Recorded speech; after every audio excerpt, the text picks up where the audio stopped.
Hi everyone, I'm Alexis Robinson. For my behavior change project, I targeted decreasing inappropriate social skills using the use of social stories. So, my participant for this study was one child, a 5-year-old girl named McKinley.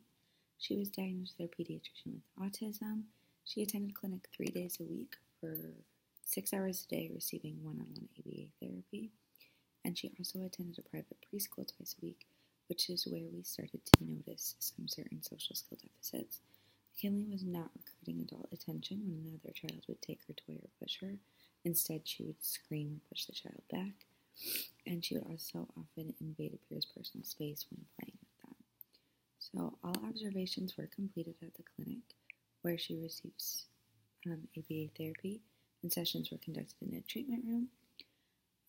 Recruiting adult attention was defined as approaching an adult and asking for help in a negative social interaction, and those would be defined as a peer hitting or pushing the client, or a peer taking a client's toy. A non-example would be like a peer asking a client to play with them. And then inappropriate space would include standing too close to a peer, so we define that as within an arm's length, or hugging or touching a peer without asking. We did not count if McKinley approached a peer and asked appropriately, or if she was instructed to give a high five or a hug. The length of social story sessions lasted approximately about 5 minutes, and then data was taken on the rest of the session, and there are 2 3-hour sessions a day. Frequency data was taken on the number of times the participant engaged in recruiting adult attention, and the number of opportunities the participant had, and then percent opportunities was calculated, and then frequency of inappropriate social distance was also recorded.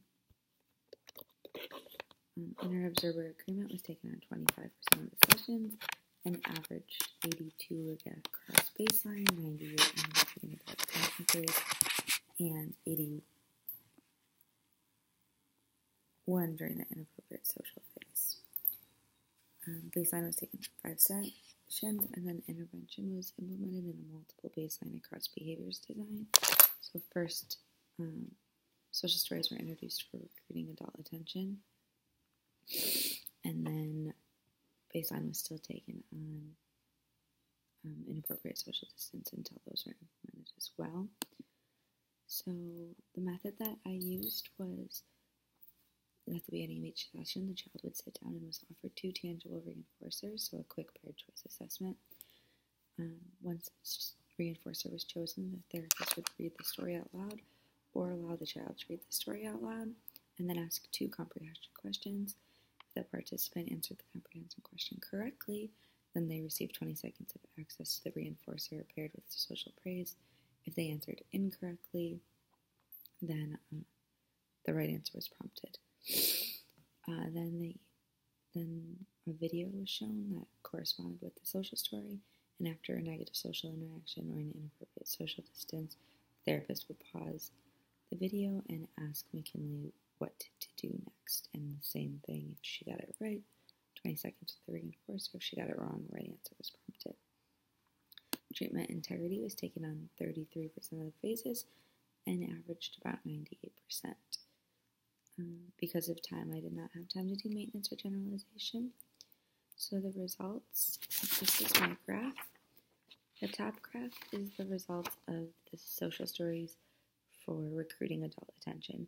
As you can see, McKinley never recruited adult attention in baseline phase, and then during intervention, it was highly variable. We never reached a steady goal because invading peer space was also an issue. We decided to implement that without a study, even though data was variable.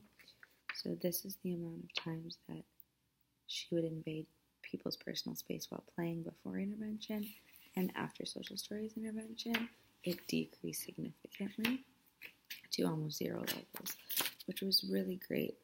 My hypothesis is that the reason social stories didn't work for recruiting adult attention is because each situation where adult attention needs to be recruited could look differently, whereas every time you're too close to somebody, that looks the same. Some limitations of the study include that limited time didn't allow for generalization and maintenance.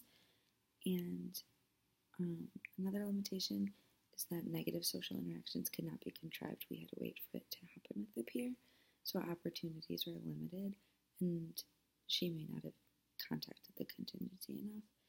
And then the last limitation was that social stories and video modeling were used simultaneously, so the effects of social stories alone could not be determined.